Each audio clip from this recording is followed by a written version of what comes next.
All right, so I'm gonna do a bonus one right now for Take Talk number 2, right? I had class at 5:30. It's 4:18 now. So the title of this one is gonna be "How the WTU Saved My Life." So the Warrior Transition Unit. If you Google it, or if you're a service member or a spouse or family member of a service member who's wounded or injured, psychologically, physically, emotionally, some of them have the luxury, and I say luxury because many people should be there and they don't get sent there, which is a whole another episode we'll do. But this one is how the Warrior Transition Unit saved my life. The Fort Campbell Warrior Transition Unit saved my life. So we're now getting into any of the injuries and stuff I had, but I had to get a lot of surgeries while I was there, right? So I got a lot of surgeries, and this was a good time frame about beginning of 2012, and I got out of the Army of September 2013. And my last surgery was probably June of 2013. And so now they're getting people out really quick, right? But I was there for a long time. I had a bunch of surgeries. But here's what happened. I had 2 years of college when I left. I went from Iraq to Okinawa, Japan for a year. Then from Okinawa, Japan, they sent me to a Warrior Transition Unit. Found I had some injuries, some other things going on. So I get to Fort Campbell.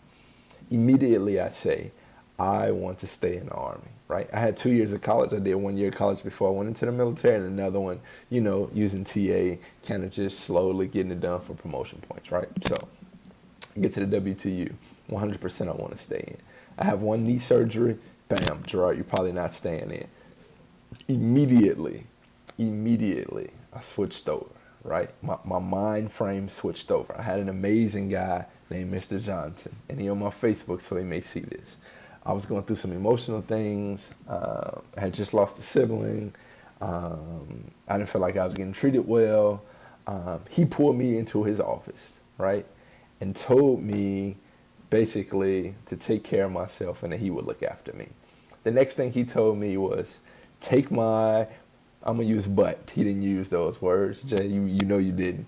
Take my butt over and do some certifications, right? So I'm gonna give you 3 things, and I'm gonna keep this video short.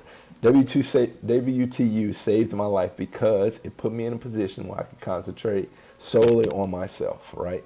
You're gonna hear ice cream truck in the background, but whatever.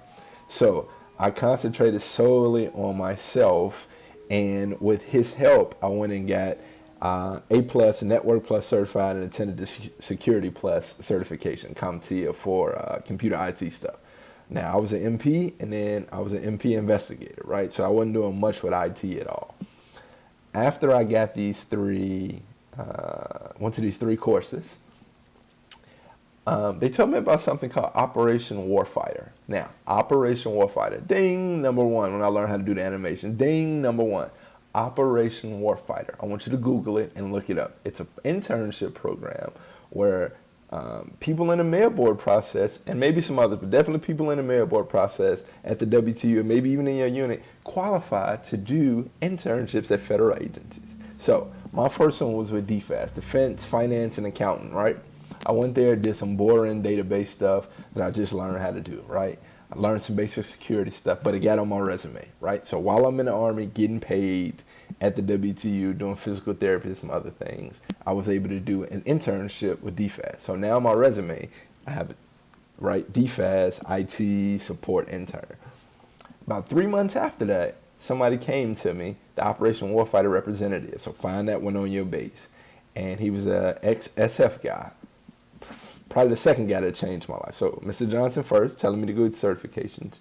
And this too, the Operation Warfighter guy, Mr. Self, shout out to you. He pulled me in his office. He said, Gerard, I got a federal agency I won't name. I got a federal agency. They know you're an investigator. Know you got these IT things. The guy who's in charge is a retired Air Force, and he want to know how to help veterans. You came on my radar. We're going to go meet off post at a Mexican restaurant. They got a guy flying in from DC that want to talk to you. I'm not important, right? I sit down, I talk to these guys. Ron became one of my biggest mentors still now, and I need to email him, do some follow-up, which I'm going to go over later. But, so the first thing, I got the WTU saved my life by allowing me to get certifications, allowing me time to heal, do my treatment, and do school and certifications. Second thing, Operation Warfighter, right? Operation Warfighter. Google it. It's a program that allows you to do internship with federal agency. So I got to do a federal agency and a state agency. I was able to work in this center with all civilian employees, again, while I was in the Army, while I was getting paid by the Army, while I was attending my medical appointments and doing physical therapy and all of that. So I had DFAS IT on my resume for a couple of months, and then half a year I worked for a federal agency doing some other things with criminal intelligence and IT stuff, right?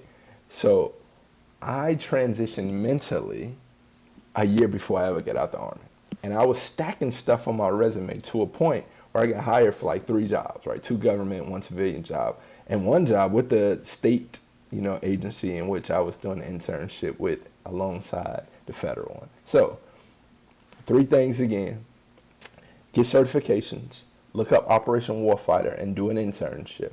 And the third thing, start to switch your mind over and get used to and gain confidence in working in civilian environments that you may want to work in when you leave the military, okay? W2U saved my life by forcing me to have to transition and get those things for education that I needed to get before. And here I am in my last year at the #1 school of social work in the country, where again, as I told you on Tate Talks #1, the jobs come to me. But even more than that, if you're a trades guy or gal and you like working with your hands, get that trade. If you want to do truck driving, get it before you get out if you get assigned to a Warrior Transition Unit. Disclaimer for the end of the video: like everything in the military, right, individual cases matter. So if you get injuries that won't allow you to do that, I'm sorry, work on healing no matter what. But if you're healed, or if you're at a point where you function and you know you need to transition, start looking for working jobs. Look at certifications while you're in using TA. Operation Warfighter to do a practicum or an internship. And the third thing, like I talked about in the first video, start applying to elite universities and hit me up. Talk to your education center, though they may not really know how to do it, because I had never seen any at the education centers I was at. So contact me about elite schools and how you can get in them and help with applying for them. So W2U saved my life and put me on the right path by forcing me to transition before, take advantage of a lot of opportunities I didn't even know it exist. And shout out to Mr. J, shout out to Mr. Self, and definitely Tanya, who I know will see this video, who at my darkest time in surgeries came and graham crackers in Star Wars, and she know I'll forever love her for that. So W2U changed my life, and it can help change yours too. If you're a service member going to a W2U or in one right now, you're a family member or a spouse, you need some help navigating, some supports around. I don't know everything. This should just be my advice. Look at certifications, Operation Warfighter, and applying to those elite schools and certifications while you're in. So again, Take Talk #2. This was a bonus one to this Wednesday. Talk to you next Wednesday about how to use the GI Bill to travel abroad through your education benefits and live on the beach in Thailand like I did, or in France, or in Amsterdam. I'll let you know, or in Vienna, Austria. So if you like any of those locations, start doing some research. Next week I'll go over them all. Again, Take Talk #2. See you next Wednesday.